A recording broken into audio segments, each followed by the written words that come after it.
Hallelujah. Give the highest praise, adoration, thanksgiving to our Lord Jesus, the Anointed One. Come on. Give Him all the glory, all the honor, because He deserves all our worship and adoration. Father, we thank You for today. Salamat, O Diyos, sa napakakapal niyong presensya sa aming kalagitnaan. Truly, Lord, You never fail to meet us whenever we gather, because Your promise is that 2 or 3 gathered in Your name, You are in the midst of them. Lord, salamat sa pananahan Niyo sa amin pong kalagitnaan.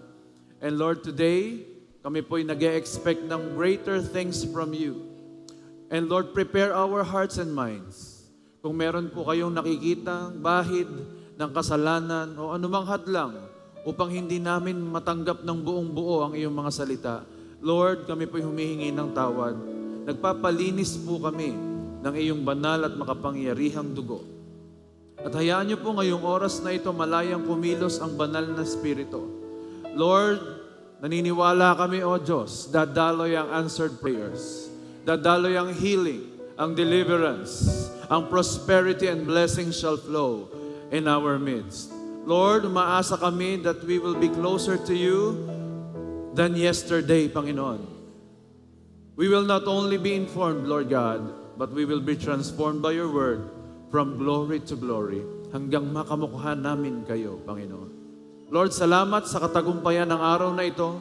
Dinedeklara namin ang kompletong katalunan ni Satanas at ng kanyang mga kampon. Ingatan niyo po ang lahat ng aming mga kapatid na papunta pa lamang sa lugar na ito, makarating ng ligtas at payapa.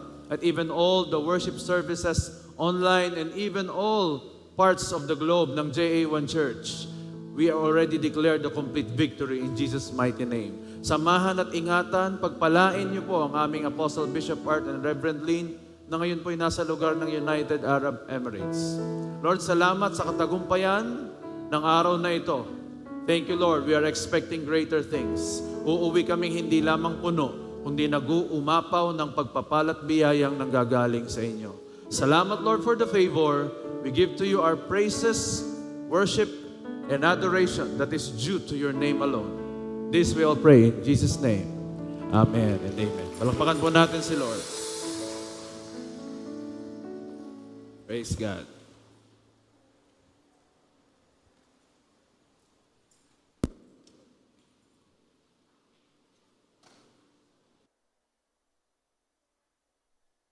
Sama-sama po nating ideklara ang Luke chapter 4, verses 18 to 19. Sabay-sabay po tayo.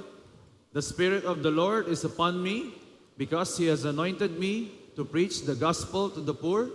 He has sent me to heal the brokenhearted, to preach deliverance to the captives and recovery of sight to the blind, to set at liberty them that are bruised, and to proclaim the acceptable year of the Lord. For our God, He is Jesus, the Anointed One. Palakpakan po natin si Lord. Thank You, Lord. At ang atin pong kultura, sabay-sabay po nating ideklara. 1, 2, 3, go. I am a blessing. I am anointed. I am a deliverer. I am a good follower. I don't destroy, I build. I am not seasonal. I appreciate everyone and everything. I am part of something big. I'm in partnership with Christ, and I am not extreme. Praise God. Masaya po ba kayo ngayon? Pakita nyo nga sa katabi nyo ang inyong saya. Ngitian nyo po ng isa. Yan, yung ngiting talagang daig pa ang naglomi kanina. Yan, sige. Sabihin mo sa kanya, partner, masaya ako. Nakita na naman kita. Hindi ka napigilan ng ulan. Yan, praise God. Excited po tayo today? Lagi po ba nating pinagpepray ang ating Apostle Bishop Art and Rev Lynn? Sila po ngayon ay nasa UAE, United Arab Emirates, to celebrate the anniversary of our church there and also to conduct inner healing and deliverance crusades and conferences. Kaya please, wag natin pong titigilan silang ipanalangin at yun po ay kailangan po nila tuwing sila po ay nasa mission. Praise God. Thank you, Lord. Kung may isa po sa pinakamahirap na pagsubok na pwedeng dumaan sa buhay ng isang tao, hindi lang po ito yung kawalan ng mahal sa buhay, o kaya nagkaroon ng matinding sakit karamdaman, o kaya ay nalugi sa negosyo, nawalan ng trabaho, hindi nakapasa sa board exam, o kung ano-ano pa. Hindi po ito ang pinakamahirap. Alam niyo po, ang pinakamahirap na pagsubok ng tao ngayon, ang paghihintay. Waiting usually brings out the worst in us. Ayaw po kasi ng tao nang naghihintay. Ano pong patunay? Ayaw natin ng traffic. Marami po ang mainit ang ulo kapag traffic. Kaya po kapag may bumubusina sa likod, ano po sinasabi ng driver? Ay di kayo lumipad. Sumupalang mauna, di kayo lumipad. Ano bang ayaw ng tao ngayon? Ayaw po nilang pumila. Kapag pumahaba ang pila, umaalis na kahit kailangan pumila. Nasilip mo na puno yung restaurant na gustong-gusto mong kainan, ang dami ng pila, ayaw mo nang kumain. Why? Because we are not comfortable in waiting. Ano pa po ang ayaw ng isang tao? Ayaw po niya ng walang assurance. Ano ibig sabihin mo, Pastor? Sa panahon po ngayon, ang mga nanliligaw, gusto agad malaman kung may pag-asa o wala. Ako kayo may pag-asa sa iyo, liligawan kita ha. Kung ako'y may pag-asa, pero kung ako'y walang pag-asa, ay di ako'y lilipat ng ibang channel. Samantalang noong una, hindi naman po ganon. Basta gusto mo yung tao, mahal mo siya, liligawan mo siya, para siya iyong pakasalan. Kahit hindi ka sigurado kung gusto ko rin niya. Pero ngayon, iba po. Kailangan makumpirma muna kung gusto nga siya nung kanyang liligawan.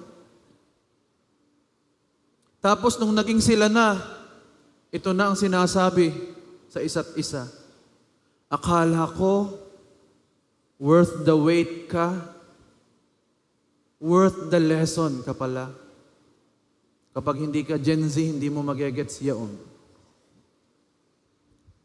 Tapos meron pang iba, yung naghihintay ka, tapos tahimik lang siya, pero may pasabog pala.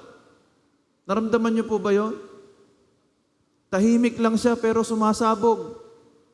At minsan nangangamoy pa. At ayaw aminin ng marami. Ikaw yun ano?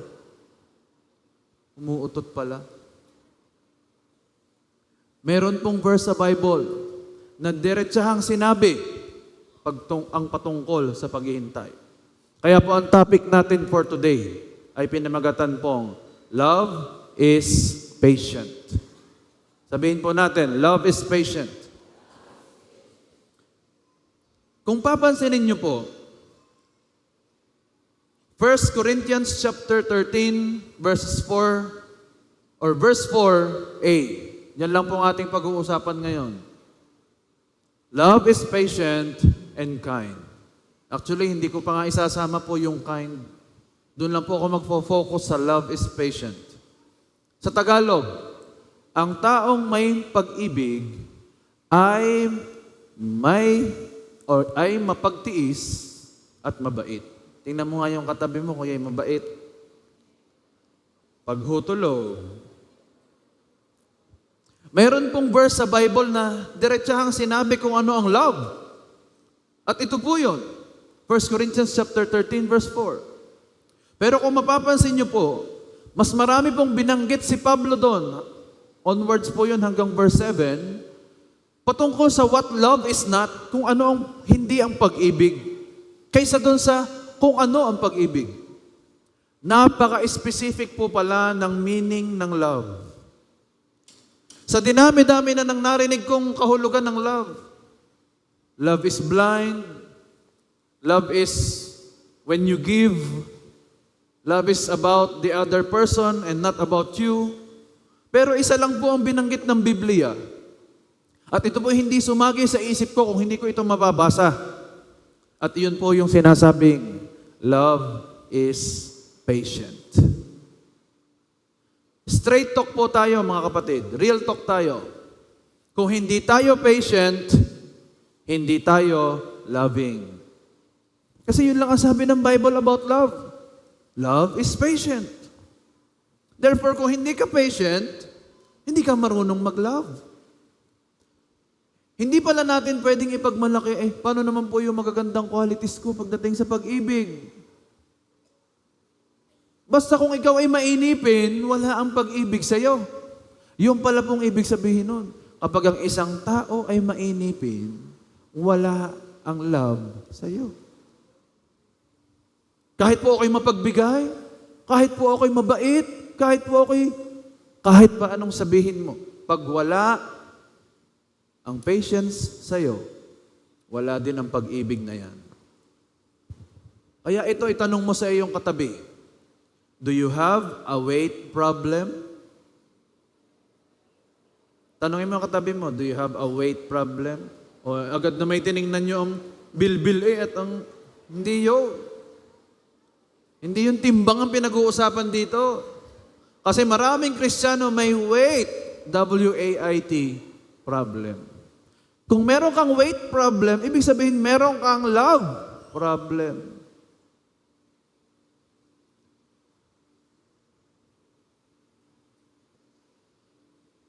Sa simpleng pag-alis nyo mamaya sa parking, matetes agad ang pag-ibig nyo at ang paghihintay nyo. Gustong-gusto nyo nang umalis. Kaso may nakaharang na isang sasakyan sa harap nyo. Sinong naranasan na yun dito? Sa dami ho kasi ng ating sasakyan ay pag-pray nyong maigi ang ating parking space. Amen? At loobin ng Diyos, magkakaroon na po tayo ng malaking parking space. Parating na in Jesus' name. Palakpakan natin si Lord. Ay kaya mo bang magtiis at maghintay hanggang dumating ang driver? Ay dumating ang driver after 2 hours. Kaya mo pa bang ngumiti at maging mabait sa kanya? Sapagkat sabi ng Bible, ang pag-ibig ay yung matapos mong maghintay, mabait ka pa rin. Tinan mo yung katabi mo, ganyan ang tinutukoy ko ngayon. Naghintay na ng matindi, mabait pa rin.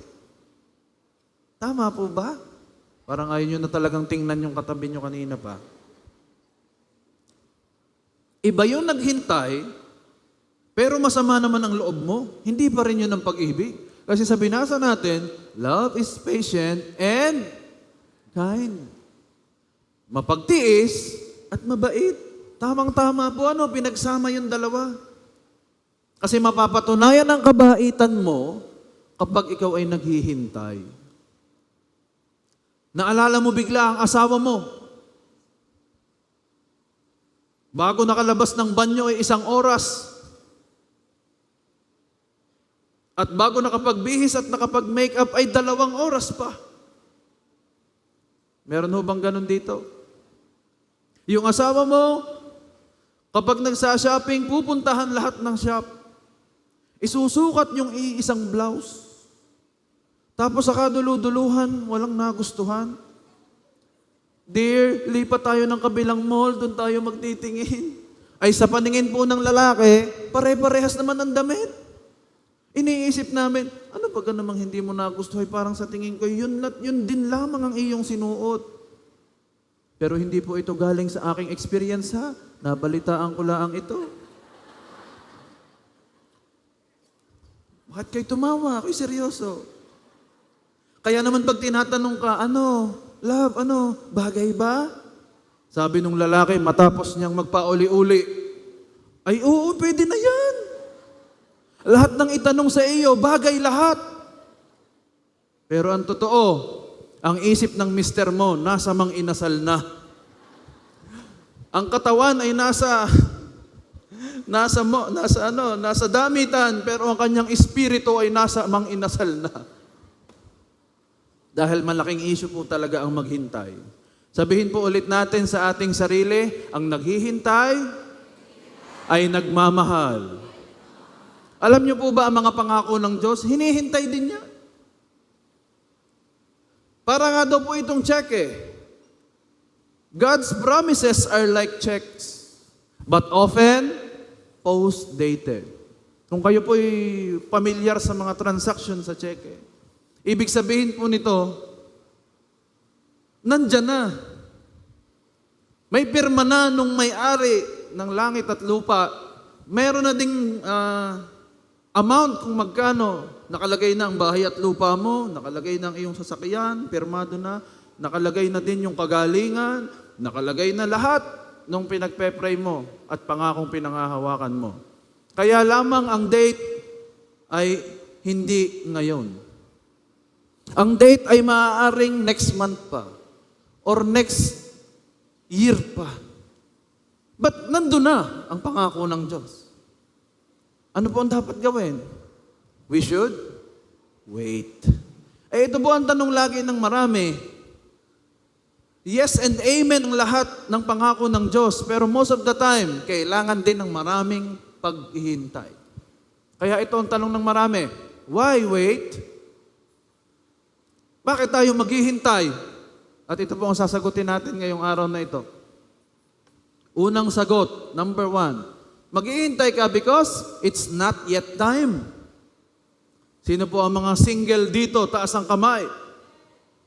Taas ang kamay, hindi mag-amen. Taas. Alam kong yung iba'y nahihiya ng tumaas ang kamay. Hindi ho ba may tamang panahon para umibig? Hello? Parang ako'y walang kausap ngayon. Hindi ho ba may tamang panahon para umibig? Hindi porke February ngayon, dapat may ka-date ka. Oy, February ngayon ha, hindi naman pwedeng ako'y mababakante ngayon. Ito'y taon-taon ko ng panata na every February ako'y may ka-date. Oh, dahil February ngayon, sasagutin ko na yun ang liligaw sa akin. Wala sa month o sa date yan. Ang pag-ibig ay wala sa month o date, nasa maturity yan. Ang love wala sa edad, nasa maturity yan. Kasi pwedeng ikaw ay matanda, pero hindi ka matured. Love is for the mature, not for the old. Tingnan nyo nga po yung katabi nyo. Ano ba yan? Old o matured? Baka old lamang yan ha, hindi nagmamature. Sabi mo sa katabi mo, matured ka na talaga. Pwede ka nang umibig. O, in fairness naman sa mga kabataan naririto. Meron din naman na bata pa, pero matured na mag-isip. Ano po ba ang tamang edad para magkaroon ng relasyon? Naitanong ko na sa inyo ito yata dati. What is the right age to have a relationship? 25? 22? Ang sagot po ay 19. Sinong mga 19 dito? Pastor, ano sinasabi mong 19? Kapag naintindihan mo na ang dapat mong maging obligasyon sa buhay, pag naintindihan mo na ikaw pala'y dapat munang makatapos ng pag-aaral, pag naintindihan mo na ikaw pala'y dapat may trabaho muna bago ka manligaw kasi hindi mo siya pwedeng pakainin ng baon na kinukuha mo sa iyong magulang. Naintindihan nyo ba? Meron din naman bata pa pero matured na mag-isip. 15 years old pero kung mag-isip ay parang 25. Yung iba kasi 15 years old pero mukhang 25. Mukha lang pero hindi yung isip. Yung isip parang 5 years old. May kilala ho ba kayong ganon? Sabi mo sa katabi mo, parang may kilala akong ganon. Na edad ang mukha pero ang isip bumabata. Paano ba mag-isip ang matured na 15 years old? Ganito yan. Bata pa pala ako, hindi mo na ako magbo-boyfriend o girlfriend. Yan ang matured. Kasi maganda lang ang relasyon kapag nasa tamang tao ako at nasa tamang panahon. Yun ang tamang kombinasyon. Tamang tao at tamang panahon. Kailangan muna akong magtapos ng pag-aaral sapagkat ito ang tamang panahon ko. Pag siningitan ko ito ng relasyon, maling panahon. Yan ang matured mag-isip na kabataan. Buti na lang ang mga kabataan ng JA1, ganun mag-isip. Tingnan mo yung kabataan na katabi mo, sabi mo sa kanya, ganun na ganun ka.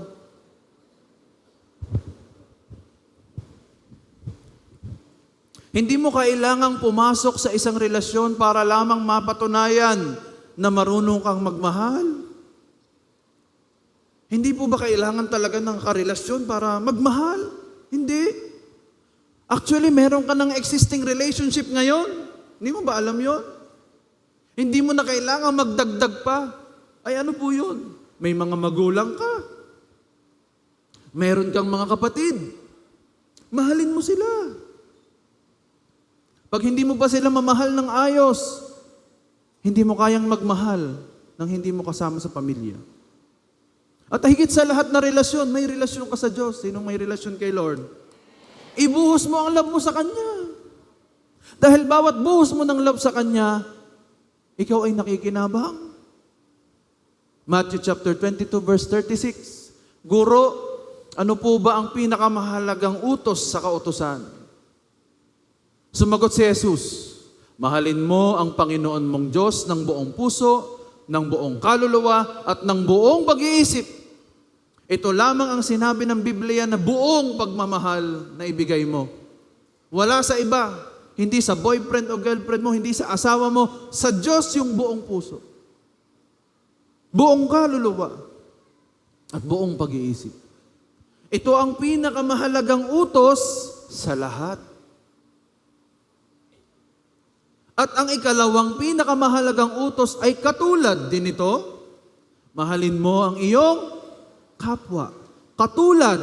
Sabihin natin katulad. Lakse, katulad. Ng pagmamahal mo sa iyong sarili. Ibig sabihin, bago ka magmahal sa kapwa mo, mahal mo na muna dapat ang sarili mo.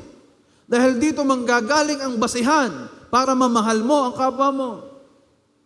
Hindi ka pwedeng magbigay ng wala kang hinahawakan kahit ano. Kaya kung hindi mo minamahal ng tama ang kapwa mo, ibig sabihin, hindi mo rin minamahal ng tama ang sarili mo. Kapag po tayo ay ina-urge ni Lord na mag-pray para sa isang bagay, nangangahulugan ba na ngayon din dapat ang sagot? Pag sinabi ng Diyos, ipag-pray mo itong bagay na ito, ine-expect ba ng Diyos na ngayon din ang kasagutan, no? Hindi. Yung prayer, ngayon na. Pero yung answer, wait pa. Ecclesiastes chapter 3 verse 11. He has made everything. Sabihin natin everything. Ano daw pong ginawa niya sa everything? Beautiful. In its time. Lahat ng bagay, lahat daw yan, lahat. Everything nga, hindi something lang. Everything ay gumaganda at maganda kapag nasa tamang panahon. Tayo pong mga Kristiyano, nagkakamali tayo sa sort ng panahon. Ano po ba yung ibig sabihin ninyong beautiful in its time? Ano ba yung time na yon? Meron po kasing dalawang Greek translation ang time pagdating sa Biblia. Ang una pong translation is yung chronos. Sabihin natin chronos. Na ang ibig sabihin ay measurable time. Yan yung anong oras na, anong date na ngayon. Ilang taon ka na, yan ay chronos. Kaya may sinasabing chronological order. Ibig sabihin, sa pagkakasunod-sunod ng panahon at oras. Pero meron din namang isa pang translation which is called kairos. Na ibig sabihin, God's appointed time. Nagkakamali po tayo minsan dito. Naliligaw ang mga Kristiyano kapag kumikilos lang po tayo sa Kronos. Dapat doon po tayo gumagalaw sa Kairos time. Prayer is not to speed God up, but to slow us down. Hindi ka nagpe-pray para pabilisin na dumating sa iyo ang isang bagay? Hindi yun. Sa totoo lang, hindi ka nagpe-pray para hilahin mo ang mga blessing papunta sa iyo. Na dapat makuha mo pa next week, pinag-pray mo ngayon na dumating. Hindi po laging ganon. May pagkakataon nangyayari yon, pero hindi laging ganon. Pero ano pong dapat sa prayer? It is teaching us to slow down. Sabihin natin, relax ka lang. Slow down. Nagpe-pray ka para turuan ang sarili mo na maghintay sa kairos time of the Lord. Not to pull the chronos to you, but to wait for the kairos, the God's appointed time. Kilala niyo ho ba ang basketballistang ito? Kilala niyo yan? Sino ka ho yan? Ay di kayo na si Jeremy Lin. Hindi po ari yung asawa ni JR ha. Yun ay si Jeremy Lin. Ari po si Jeremy Lin. Yan po ang perfect example ng kairos time. Yan po si Jeremy Lin ay isa pong Taiwanese born.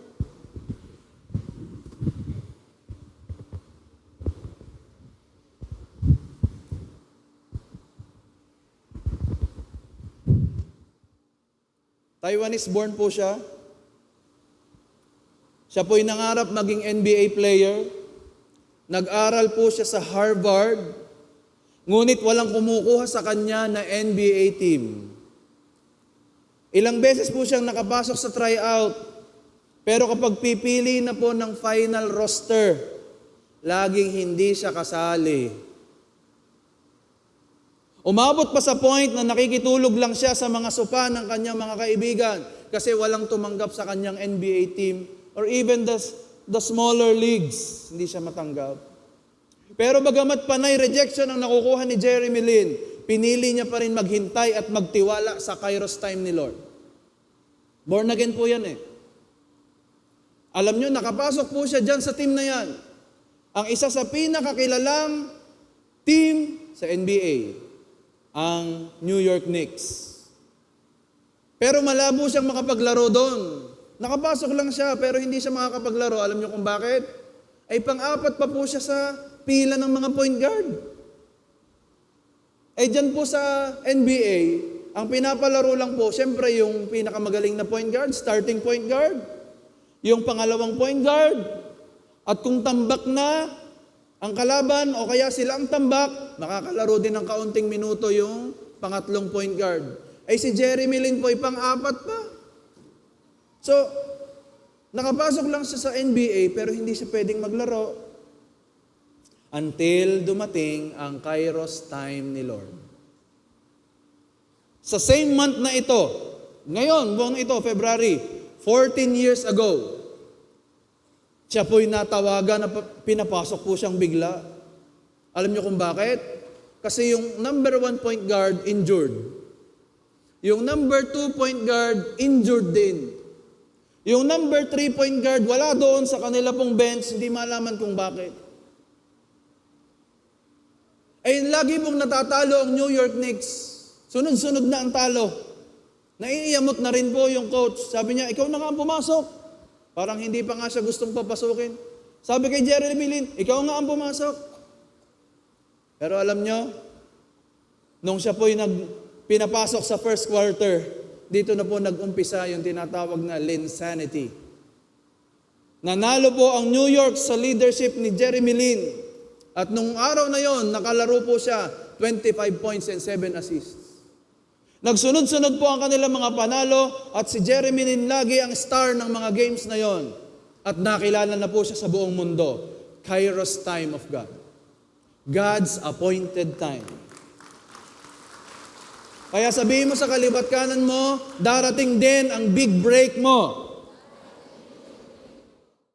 Napakatagal pong naghintay nitong si Jeremy Lin para dumating yung kanyang big break. At nung ito'y dumating, kita nyo naman ang kanyang laro. Ay kung kayo po'y naglalaro ng basketball at ganito ang inyong ginagawa sa court, hindi ito basta-bastang maglalaro, ito po'y isang superstar. Isa po siyang nobody na naging superstar because God opened a door for him in His Kairos time. Kaya sabihin mo sa kaliwat kanan mo, may magbubukas na pinto sa'yo. Sa Kairos time ni Lord. Hindi mo kailangang ipag-pray yung hinihingi mo para mahila ito palapit sa'yo. You just have to wait for the Kairos time of God. At sinabi po ito ni Jeremy Lin, based on his own experience, trust in God's perfect timing. Sabi sa katabi mo, trust in God's perfect timing. Buhay na buhay sa kanya yon kasi ang tagal niya nag-intay. At nung finally dumating na sa kanya, grabe. Ano naman kung hindi mo maklose yung malaking business deal mo? Huwag kang matakot, may Kairos time si Lord. Ano kung hindi ka nakapasa ngayon sa exam mo? Huwag kang matakot, may Kairos time si Lord. Kung hindi mo nakuha ang scholarship mo, kung hindi agad gumaling nung ginamot sa ospital, huwag kang matakot. May Kairos time si Lord. Habakkuk chapter 2 verse 3. At the time I have decided, my words will come true, sabi ni Lord. Ang mga salita daw niya ay magkakaroon ng kaganapan. You can trust what I say about the future. It may take a long time, but keep on waiting because it will happen. Sabihin ulit natin, mangyayari. Sinabi na ng Panginoon so it will happen. But it may take a long time. So kapag wala pa sa'yo, ibig sabihin, sinasabi ng Panginoon, wait. Love God's timing. Mahalin mo ang panahon na inilalaan ng Diyos habang naghihintay ka. Ibig sabihin, it's not yet time. Ano pa yung pangalawang why we are waiting? Number 2, you are not yet ready. Kasi hindi ka pa handa. Hindi dahil gusto mo ang isang bagay, ay ready ka na para doon. Ulitin ko, hindi porke gusto mo na ang isang bagay, ready ka na para matanggap yon. Hindi porke ready ka nang mag-abroad, ay dapat ka na rin ngang mag-abroad ngayon. Hindi porke gusto mo nang pumunta ng ibang bansa, ay dapat ngayon na mangyari yun kasi baka hindi ka pa ready. Be patient with yourself. O basahin niyo po ito ha. Be patient with yourself. You are growing into the person who can hold what you're asking for. Pinag-grow ka pa ng Panginoon para maging ready kang hawakan yung pinapanalangin mo at hinihingi mo sa Kanya. That's why you have to wait. Si Joseph po was 17 years old, Joseph the dreamer, when he received the dreams from the Lord. Na yuyukod sa kanya ang kanyang mga kapatid at ang kanyang mga magulang. Kung ito po ba'y nangyari agad, na naginip siya ngayon, tas kinabukasan, nangyari agad, di ba ang gulo po nun? At hindi alam ni Joseph kung paano siya magiging leader ng kanyang pamilya. Until such time na dumaan sa maraming proseso. From the pit, to prison, to palace. Ang dami pong nangyari bago makuha ni Joseph yung kanya pong naging dream. David was around the same age as Joseph when he was anointed as king. Around 15 or 20, approximately 15 to 20 years old na po daw si David noon, according to the Bible scholars. Ano pong ginawa ni David matapos siyang i-anoint ni Samuel? Siya po ba agad ay pumunta sa palasyo at sinabi niya, Saul, ako daw ang hari ngayon, bumaba ka na dyan. Ganun bang ginawa niya? He had to wait for another 15 years, approximately, para maganap ang mga pangako ng Diyos sa kanya. Kasi hindi pa siya ready. Mahirap po kapag ibinigay mo agad sa isang tao, kung hindi pa siya handa para doon, mapapahamak lamang siya. Kaya nga po ako po hindi naniniwala doon sa mga ini-spoil na mga anak. Ay, alam mo yung anak kong yan, spoiled yan sa akin. Hindi po yun advantage. That is a disadvantage.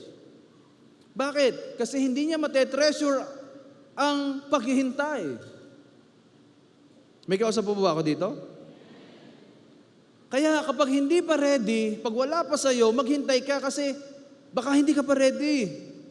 Ito po ang in-illustrate ni Pablo sa Galatians chapter 4. Let me illustrate. As long as an heir is a minor, he's not really much different than a servant. Although, he's the master over all of them. Ano sabi dito ni Pablo? Kahit po ang isang tagapagmana ay mayaman, dahil siya'y tagapagmana, pero siya ay isa pa lamang paslit o isang minor, ay wala daw po siyang pinagkaiba sa mga alipin. Bakit? Kasi hindi niya pa kayang hawakan kung ano ang nahahawakan ng kanyang mga magulang. Dahil siya isang minor de edad pa lamang. Nade-develop pa lamang po ng fully ang brain ng isang tao kapag siya'y 25 years old na. Alam niyo po ba yun? Sa psychology at sa neurology, the brain is still being developed kapag below 25 ka pa. Kaya hindi ipinapayo na bigyan ka agad ng ganitong kalaking responsibilidad, ganito kalaking negosyo, kung ikaw ay hindi pa umaabot sa age of 25.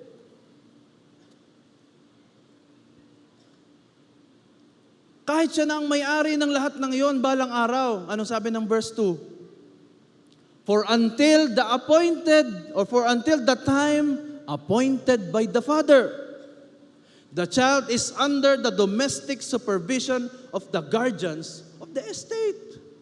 Alam ng ama na hindi pa niya kayang i-handle ang mga blessing at mga ari-arian niya. Kaya yung bata ay nasa domestic supervision pa rin ng kanyang mga alipin o ng mga servant ng hari o ng ama. Ganon din po sa mga anak.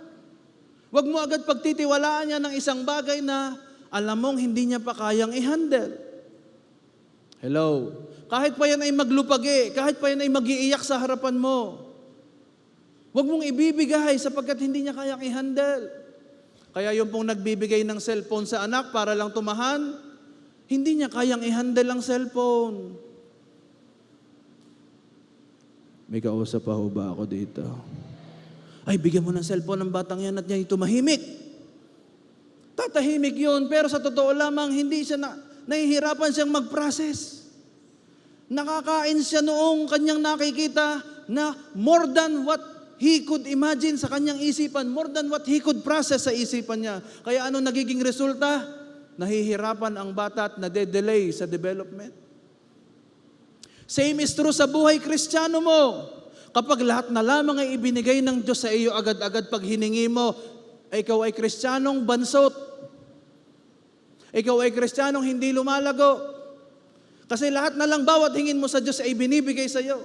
There's a purpose kung bakit may mga dinedelay ang Diyos. Minsan sinasadya niyang i-delay. Minsan sinasadya niyang hindi muna ipagkaloob sa iyo. Kahit siya'y nakapirma na siya doon. Kasi tinitingnan niya, when is my appointed time? Nakabase siya sa kanyang timeline, hindi sa iyo.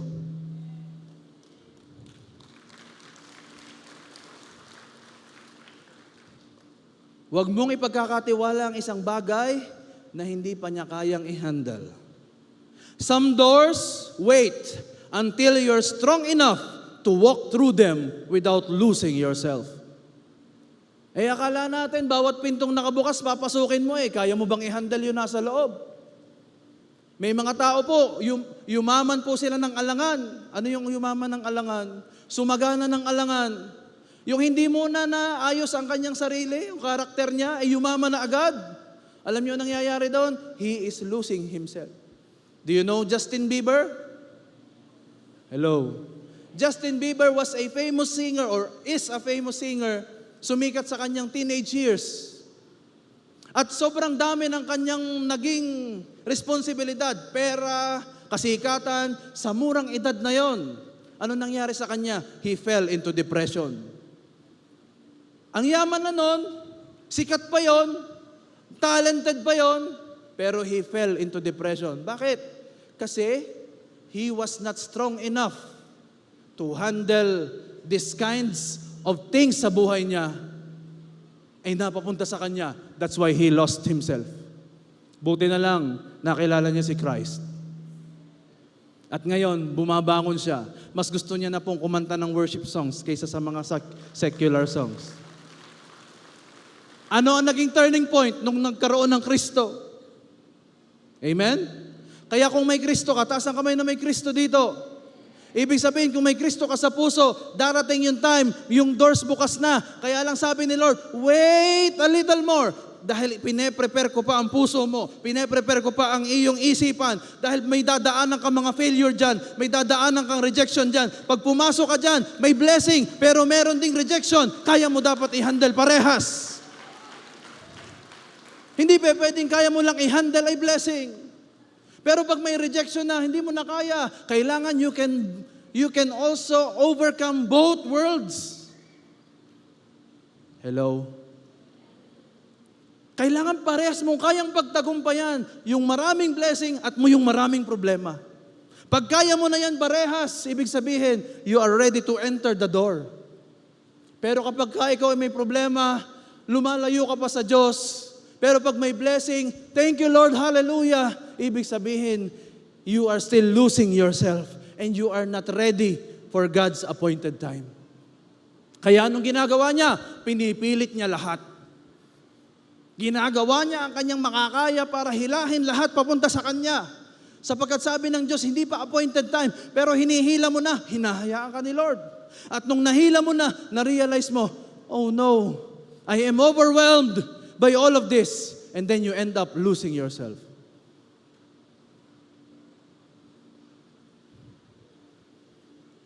Timing isn't a punishment. It's protection for you. Hindi porke nagtatagal ay pinaparusahan ka ng Diyos.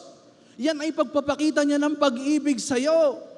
Dahil gusto kanyang ingatan sa maaaring maging kapahamakan na pwede mong daanan. Pangalawa, hindi ka pa ready, kaya hindi pa dumarating. At kaya naghihintay ka.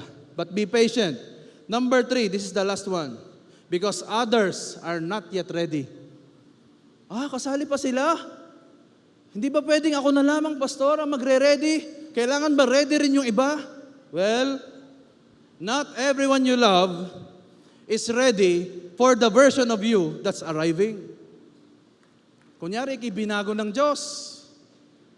Yung mga dati mong kasama noon sa inuman, hindi mo na gustong makasama ngayon. Bakit? Kasi meron ka ng transformation sa iyong puso. Kaya pagdating mo doon, hindi ka nila matanggap. Ikaw na bangka sa inuman at laging tagatagay ng ating barkada, tapos sasabihin mo ngayon, hindi ka na umiinom, ano nangyari sa iyo? May mga nasisira na mapagsasamahan because of those issues. Ang Abrahamic calling po, may kasamang ganito. Minsan hindi ready yung mga nasa paligid mo. Genesis chapter 12 verse 1. The Lord had said to Abram, leave your native country, your relatives, and your father's family, and go to the land that I will show you. Ang hirap nito. Hindi ready ang kanyang mga mahal sa buhay at ang kanyang pamilya na siya'y biglang aalis. Itong si Abram. Pero sinabi ng Diyos, tapos na ang oras mo dyan, umalis ka na. Ang hirap nun para sa isang ama na nakasama ang kanyang buong pamilya. Masakit po para sa akin during the time na kami po ay nasa JA1 Musafa, na kami po mismo ang ginamit ng Diyos para buksan ang gawain doon sa Abu Dhabi. Naiwan po namin yung mga taong naging bahagi ng aming paglago bilang leader at bilang isang mananampalataya. Masasabi ko po na almost 10 years po akong naroon, ay doon po ako hinubog ng Diyos kung sino po ako ngayon. Umalis po kami doon hindi dahil hindi namin sila mahal. Umalis po kami doon kasi may mas mataas na layunin pala ang Diyos at may mas dakilang plano na kung baka hindi kami sumunod, maaaring hanggang ngayon hindi kami lumalago. May mga pinaiiwanan ng Diyos sa'yo. Hindi dahil hindi mo sila mahal. Hindi dahil masama silang tao o galit ka sa kanila. But you have to leave some people behind in order for you to reach your full potential sa Panginoon. And it could hurt us because these people have been there for a long time. Sila yung kasama mo sa hirap noong una. Tapos biglang ikaw, mapapahiwalay. Masakit yon. Kilala nyo ba si Manny Pacquiao? Of course, kilala nyo si Manny Pacquiao. Meron pong part sa buhay ni Manny Pacquiao na papaligiran siya ng maraming tao. Nung sumikat na po siya, kaibigan, kasamahan, ang dami niya pong mga kasama sa saya, sa bisyo, sa kasikatan. Mahal niya ang mga taong iyon. Sanay po siya na lagi silang nandyan. Pero nung dumating ang panahon na tinawag po siya ng Panginoon, hindi po lahat ng tao sa paligid niya'y natuwa. Nung pinili po niyang iwan ang bisyo niya, ayusin ang kanyang pamilya, at ilagay ang Diyos sa gitna ng buhay niya, may mga taong unti-unting nawawala. Pansin niyo po ba yun? Nung kayo po'y napalapit sa Panginoon, kinilala niyo siya bilang Lord and Savior ng buhay niyo, may mga taong unti-unting kumakawang. Uy, gising pagaho kayo. May mga taong parang dating close na close kayo, pero parang lumalamig ang relationship. Hindi dahil po pinalayas ni Pacquiao yung mga yon, kundi dahil hindi po sila komportable sa direksyon na pinili niya. At sinabi mismo ni Pacquiao, mas madali po ang magbago kung may kasabay, pero kahit wala, tuloy pa rin ako. Amen? At doon niya po naranasan ang katotohanan ito. Post it. May mga taong mahal mo, pero hindi pwedeng isama sa pupuntahan mo. Hindi dahil sila'y masama, kundi dahil iba ang tinatawag ng Diyos para sa iyo sa season na to. Kung pinili niyang manatili sa dating buhay para lang hindi maiwan yung iba, mawawala naman ang layunin ng Diyos para sa kanya. At kung tutuusin, mas masakit yun. Yung mawala ang layunin ng Diyos para sa atin. Na-maintain mo nga ang barkada mo, na-maintain mo lahat ng nasa paligid mo, pero nawala naman ang purpose ni Lord sa buhay mo, mas masakit yun. Ano po ang natutunan ni Manny Pacquiao? Ang obedience ay malungkot. Hindi laging masaya ang pagsunod. May sakripisyo. Ang pagtawag ng Diyos ay hindi laging aprobado ng mga tao sa paligid mo. At ang Diyos ay hindi kailanman humihiling ng kapalit na wala siyang ipapalit na mas maganda. Kaya kung meron ka mang iiwanan, may mas dadatnang kang mas maganda. Hindi mo naman sila iiwan na in the sense na bahala na kayo sa buhay nyo. No, magkakaroon ka lamang ng redirection. At since ayaw nilang sumabay sa iyong pupuntahan, talagang sila'y maiiwanan. Pero ganun lang yon. Darating din ang season nila, magkikita rin kayo sa finish line. Una-unahan lamang yan. Amen? Hindi po lahat ay sumabay, pero ang mga nanatili, sila yung mga taong handang lumakad kasama sa kalooban ng Diyos. At doon napatunayan, hindi lahat ng mahal mo ay kasama sa pupuntahan mo, pero lahat ng kasama sa pupuntahan mo, pinili ng Diyos. At gusto kong sabihin sa iyo, Acts 16:31, pinili din ng Diyos ang mga mahal mo sa buhay. And they will also accept Jesus as their Lord and Savior. It is just a matter of time. Hintayin mo yung Kairos appointed time of God. Ipakita mo sa kanila na ikaw ay matyagang naghihintay para sa kanila. Because that is love. It is being patient. It is being forgiving. Kahit sinasabi nila sa iyo, ganito ka, pine-persecute ka, mula nung ikaw ay na-born again, ganito na nangyari sa iyo, iba ka ng tao, pagtiisan mo yon. Huwag mo silang ibablock sa Facebook. Hayaan mo lamang kasi mga mahal mo sa buhay yon. Hindi pa nila nauunawaan ngayon. Pero pag dumating ang time, yung kairos time ng Diyos sa kanila, magkakasama kayo. I am declaring na lahat ng JA1 family na naririto, ang inyong mga mahal sa buhay, makakasama niyong sumasamba sa Diyos sa lugar na ito. Pangako ni Lord yan. It's just a matter of time. Kairos time, kapatid. Outgrowing people doesn't mean you're better. It just means you're earlier. Hindi porke mas matured ka na sa katabi mo, ibig sabihin mas mahusay kang tao. Hindi, mas nauna ka lamang. Mas nauna lang ma-develop ang brain mo, ang mind mo. Mas una lang lumago ang faith mo. Mas una lang lumago ang iyong desire for the Lord kaysa sa katabi mo. Kaya kung katabi mo ang asawa mo ngayon at hindi pa siya kasing init mo ngayon sa Panginoon, gusto kong sabihin sa iyo, his kairos time is now. Or her kairos time is now. Just wait.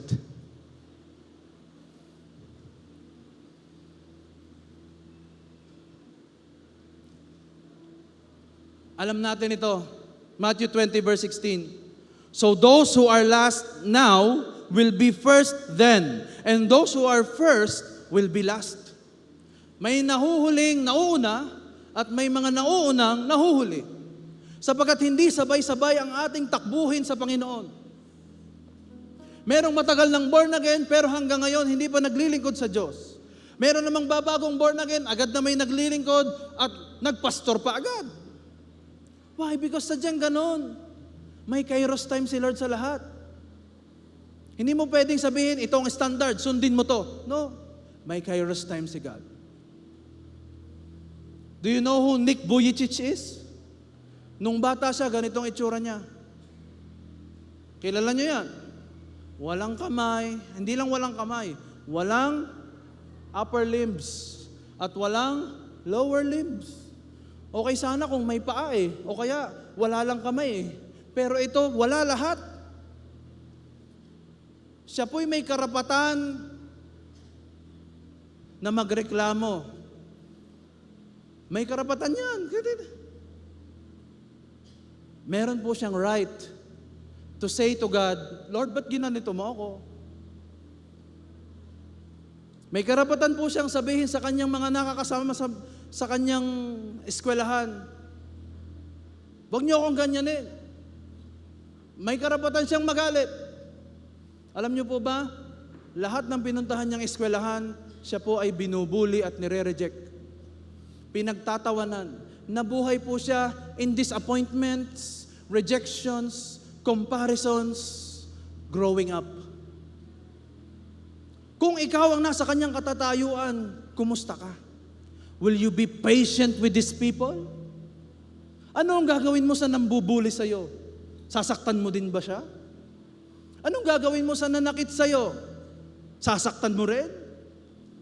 That is not love. Kasi ang turo ng Biblia, forgive. Be patient with them. Alam nyo, hindi po siya napigilan ng mga yon. Kita nyo kung paano magsulat? Gamit yung maliit na kuntil sa paa. Pwede naman siyang magreklamo na lang at humiga na lang habang buhay sa kama. At sabihin niya, ako'y imbalido, ako'y walang kwenta, wala akong kamay at paa, so dapat nakahiga lang ako all through my life. Pwede niyang gawin yun, pero hindi niya ginawa. Hindi siya bumase sa sinasabi ng mga tao sa paligid niya. Hindi niya nilagay sa puso niya yung rejection.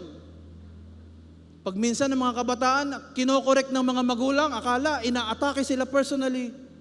Huwag ganon.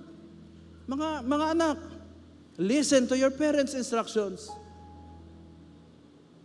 Ano nangyari sa kanya? Nakakilala siya kay Lord. At siya ginagamit ng Diyos bilang motivational speaker ngayon. Tingnan niyo ang itsura niya, pagkakagwapo. Yung nasa stage, pakita mo nga kapatid.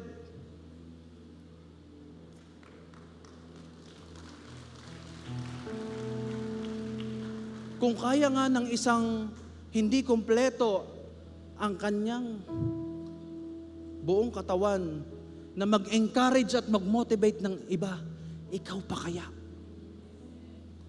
You just have to be patient with people. Pero kung siya'y nagalit sa mga tao, hindi siya pwedeng tumayo dyan. Kasi he cannot share that something that hindi niya nararamdaman. At alam nyo, sumulat pa ng libro. Anong pangalan ng libro? Love Without Limits. Ha? Nagawa mo pang sumulat ng libro? At may asawa pa siyang maganda, ha? Pero mas maganda yung asawa ko.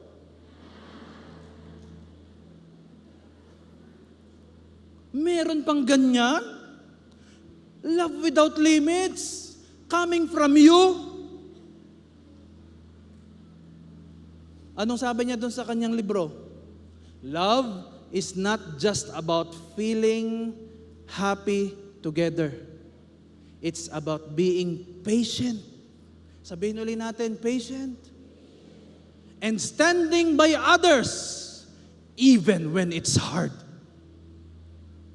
Ang pag-ibig ay hindi lamang nasusukat pagka kayo sayahan, milk teahan, bergeran, or kung ano-ano pang ginagawa niyo sa labas.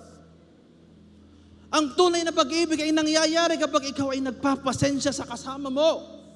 At kaya mong tumayo sa mga taong nasa paligid mo kahit ikay nahihirapan. Kaya mong humarap sa mga bully mo. Kaya mong humarap sa mga nanre-reject sa'yo. At hindi ka mababalidate ng kahit anong sasabihin nila. Sapagkat ikay binalidate na ng ating Diyos Ama. May Kristo na sa'yo. Namatay na si Jesus Christ para sa'yo. Kaya karapatan mo lamang na dapat maging masaya at nagmamahal at nagpapasensya. Hello?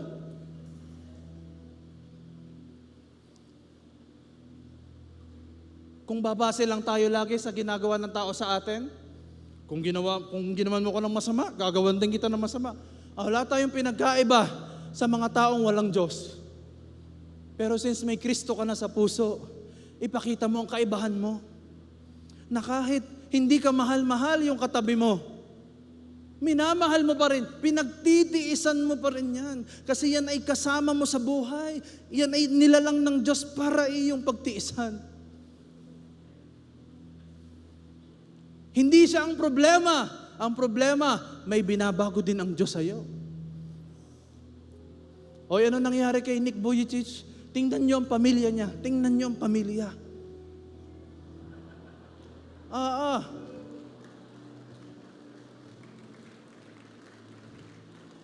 Kompleto ang mga anak niya.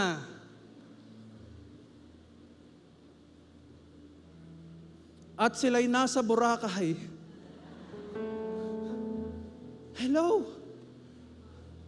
Kung itong taong ito'y kulang-kulang pero ang ganda ng kinalabasan ng pamilya, how much more ikaw na pinili ka ng Diyos, kumpleto ang lahat ng nasa iyo, meron kang matinong pag-iisip, may pananampalataya ka, may pinangahawakan kang pangako, ikaw pa ba ang matatakot?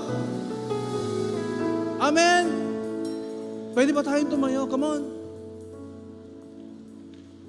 Love is patient. Mahal ng Diyos ang mga taong hindi ka mahal-mahal. Kaya ka minahal ng Diyos kasi ikaw ay kasama doon, hindi ka rin kamahal-mahal. Kaya wag tayong aakto na para bang tayo ang pinakamapagmahal na tao sa mundo. At kailangan lahat ng tao ay mahalin din tayo pabalik. Hindi ganon ang buhay. Ang buhay ay puno ng mga taong magsasalita ng negative, mag-judge sa'yo, magre-reject sa'yo. Ang tanong, patient ka ba? Mabait ka pa rin ba? Naghintay ka, naging patient ka, mabait ka pa rin ba? Come on, today is a self-evaluation day. I-check mo ang heart mo. Kung ikaw ay anak, at lagi kang galit sa magulang mo, baka hindi mo nakikita yung pagmamahal na ibinibigay sa'yo.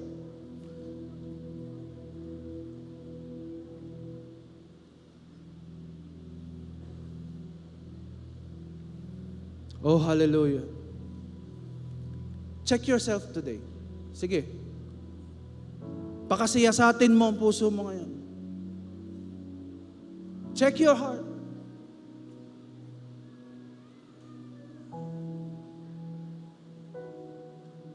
Check it. Baka masyado mong minamadali ang mga bagay-bagay. Masyado ka nag-e-expect sa tugon ng Diyos base sa sarili mong timeline, sa Chronos time. Nakakalimutan mo ang mas mahalaga, the Kairos time of God.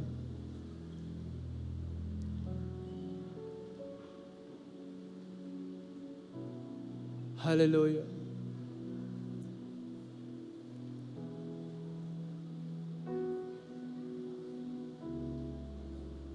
As we sing that song,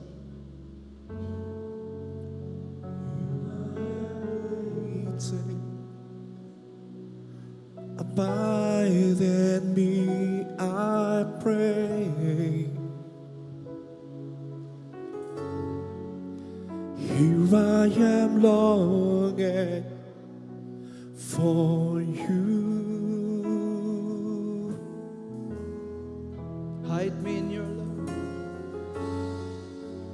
Hide me in your love. Bring me to my knees. May I know Jesus more and more. May I know Jesus more and more.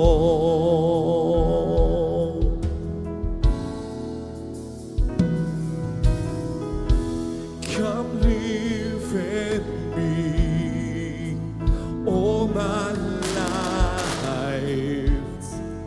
Take over.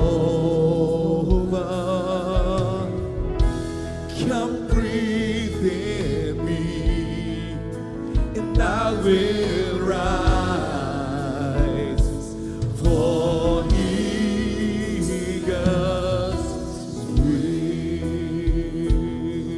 Come on, sing this song out from your heart. Come on. Here I am waiting. Abide in Samahan mo ako, O Diyos, while I wait.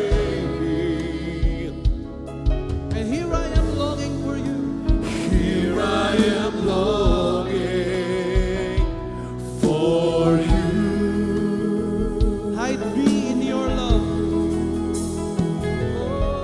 Oh, Hide me in your love. bring me to my knees. Bring me to my knees. May I know Jesus. May I know Jesus more and more. Come live in me Come live in me all my life. all my life. Take over. Take over.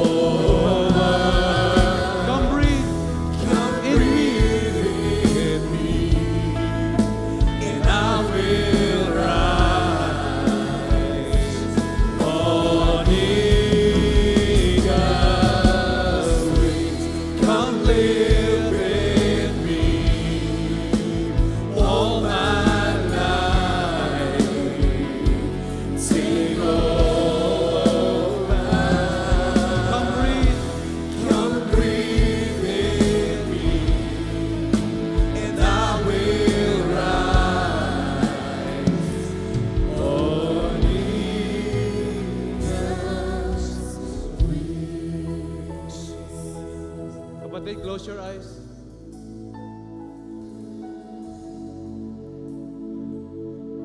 I will ask the Lord in our midst na ilagay sa iyo ang bunga ng banal na espiritu ng pagtatyaga o pagtitiis. Nasanay ka na sa madaling buhay. Nasanay ka na nakukuha mo lahat ng mabilisan. Pero ang tunay na paglago ay naroroon sa paghihintay. Kaya ngayong oras na ito, receive the fruit of the Spirit in your life. Nilalagyan ka ngayon ng Diyos ng kakaibang patience. Na paglabas mo sa lugar na ito, maaaring masubok agad ang patience na yan. Pero you will respond in a loving way. You will be kind. You will always be patient to these people na maaaring makasakit ng iyong kalooban. Pero ngayon, pinatitibay ka ng Panginoon. Pinalalakas ng Diyos ang iyong damdamin. Hindi ka kagaya ni Nick Vujicic na kulang ang katawan, pero ikaw kumpleto. Kaya karapat dapat lamang na sambahin mo ang Diyos ng totoo sa buhay mo, sa harapan ng mga tao. Kaya at this time, receive the patience. The loving patience from the Lord be upon you now. Hindi solution sa problem mo ang ibinibigay ng Diyos lang ngayon.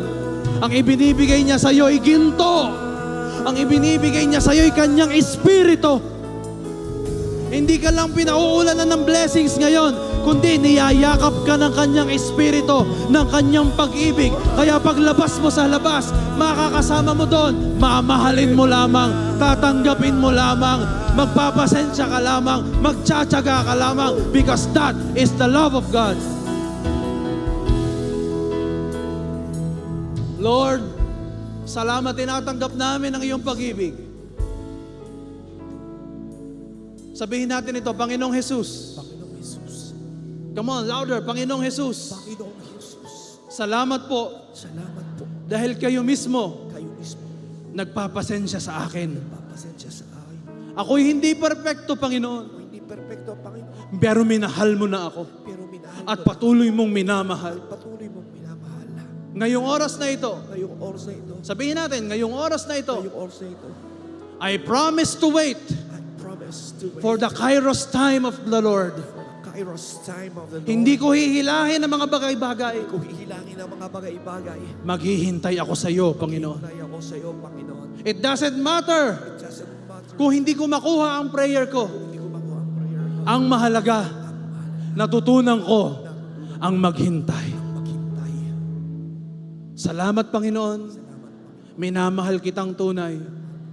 Mula ngayong araw na ito, sabihin natin, mula ngayong araw na ito, nasa akin ang spirit of patience. In Jesus' name. In Jesus' name. Lord, I declare sa lahat ng mga anak mong naririto, they will always treasure their relationships with one another.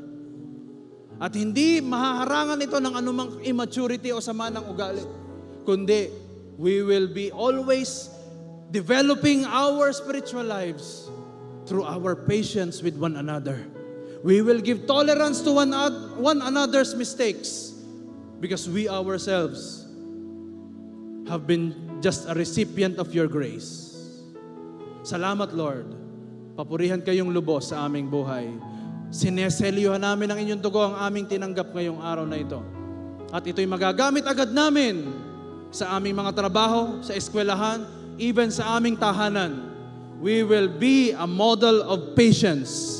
In Jesus' mighty name we pray. Ang lahat po ng mga binagyan ng Diyos ng pusong mapaghintay ay magsabi ng Amen and Amen.